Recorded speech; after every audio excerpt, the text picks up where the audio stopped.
Ron Vandersloot was the last known person to be seen with Natalee Holloway on May 30th, 2005 in Aruba. Ron has been arrested more than once, but has repeatedly said he had nothing to do with Natalee's disappearance, until this new tape where Ron himself callously says Natalee died during a sexual encounter on the beach, and he arranged for her to be thrown into the water. We spoke with Natalee Holloway's mother, Beth Holloway. All right, Beth, let me ask you the question. It's typically a social question, but I don't mean just to be polite and social. How are you?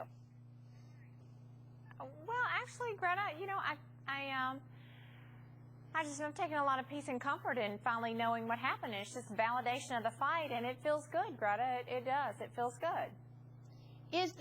Take me back to when you first heard that there might be a tape of Ron caught on tape. I mean, when did you first hear about it?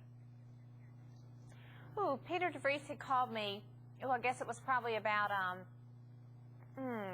little more than a week ago, so it hadn't been very long. And the only thing he conveyed to me was that he'd had a major break in Natalee's case and asked me to come to the Netherlands. And, gosh, I just said, what day? And I didn't ask any questions. I didn't know what he had. But he did say we had a lot to talk about. And I just thought, okay. I mean, I had no idea, though, what was about to unfold. Absolutely not. So you get on a plane, you fly to Holland, and then what happened? Well, when I met him, we initially met at the airport, and within the first 10 minutes, he began to convey to me what he had.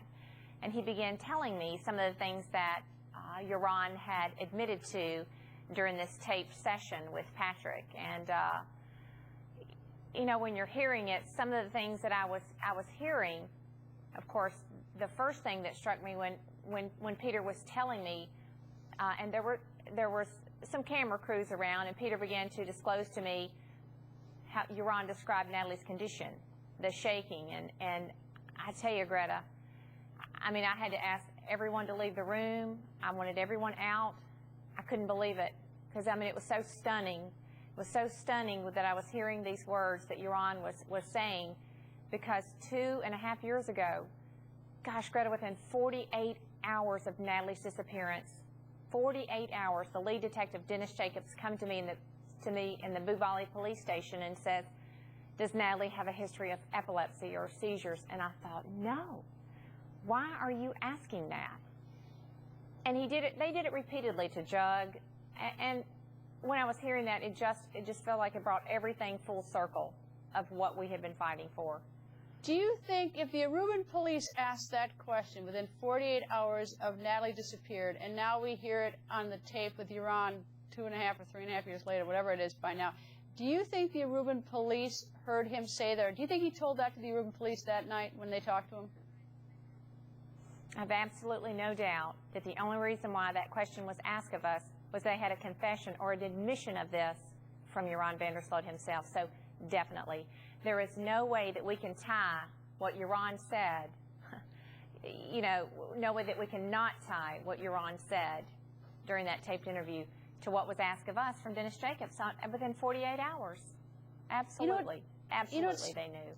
You know, it's sort of interesting. I mean, watching, he's got a terribly callous disregard on that tape. I mean, it's a very different person than the person who sat down with me in March of '06, and a very different person than his mother described with the two of us inside their home in June of when she disappeared.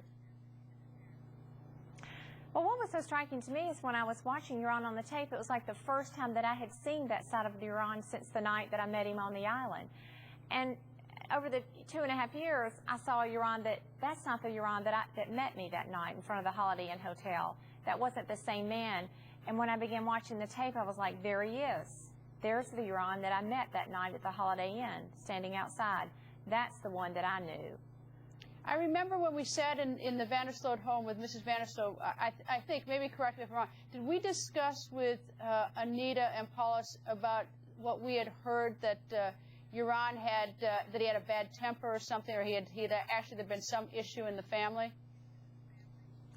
I remember during the first course of the conversation with Anita, she was conveying to us about his behavior, this aggressiveness, and that they were beginning to, or had already begun this program of seeking some assistance with his with this aggressive behavior that he was displaying. So, I mean, that was definitely coming out as we were speaking with Anita. So, yes.